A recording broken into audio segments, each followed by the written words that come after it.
कौन है पवन सिंह? नहीं जानते, जरूरी है जानना। सौम्या पोखरेल ये वो नाम है जो एक बीच विवादों में छाया हुआ था और ये चर्चा में आई थी अपने एक स्टेटमेंट की वजह से, जो था कौन है पवन सिंह, मैं उन्हें नहीं जानती। और आज वही सौम्या पोखरेल पवन सिंह के गानों पर रील्स बना रही हैं, उन्हें बहुत अच्छा इंसान बता रही हैं, इंडस्ट्री का सबसे अच्छा इंसान बता रही हैं।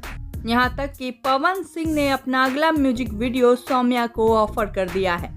अब सवाल ये है कि क्या ये सौम्या की स्ट्रेटजी थी, क्योंकि ये बात सबको पता है कि अगर भोजपुरी में जल्दी से ऊपर उठना है और सबकी नजरों में आना है तो या तो विवाद करो या फिर कोई अश्लील गाना गाओ। और जब सौम्या ने पवन सिंह को पहचानने से इनकार कर दिया तब वो विवादों में आई, ट्रोलर्स उन्हें ट्रोल करने लगे, जिस पर सौम्या ने एक बार फिर कहा कि नहीं जानती पवन सिंह को, क्या जानना जरूरी है। कौन है पवन सिंह? नहीं जानते, जरूरी है जानना। कौन है? Power star. हम नहीं जानते। सुबह सुबह हमको फोन आयल रहे, भोरे भोरे कि रात के हमरा फोन आयल रहे एगो नंबर से, तू एंगे कहबो नु पवन सिंह के बारे में तो तहरा भोजपुरी में काम ना मिली, लागत तक की लिखवा ले बड़न। रहल बात जगरा काम देवे के बा ओकर कोनो मतलबे नहीं है, तहरा से काम करे के बा नहीं खे, जानते नहीं कि वो इंसान से कैसे काम करे हम। विवाद इतना बढ़ गया था कि खेसारी भी सौम्या के सपोर्ट में आए थे और आज वही सौम्या पवन की फैन बन चुकी हैं।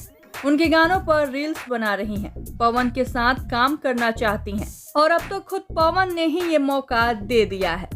तो आखिर ऐसा कैसे हुआ? क्योंकि सौम्या तो खेसारी की बहुत बड़ी फैन थी, उन्होंने खेसारी का टैटू अपने हाथ पर कराया था, तो फिर अचानक क्यों सौम्या ने झाड़ा खेसारी का पल्ला? हम आपको बता दें कि इससे पहले भी सौम्या विवादों में आई थी, जब उन्होंने कहा था कि खेसारी जी ने हमें काम दिया था तब हम भोजपुरी में आए, लेकिन ऐसा नहीं है कि हम नहीं आते, हम आते लेकिन कुछ समय लगता।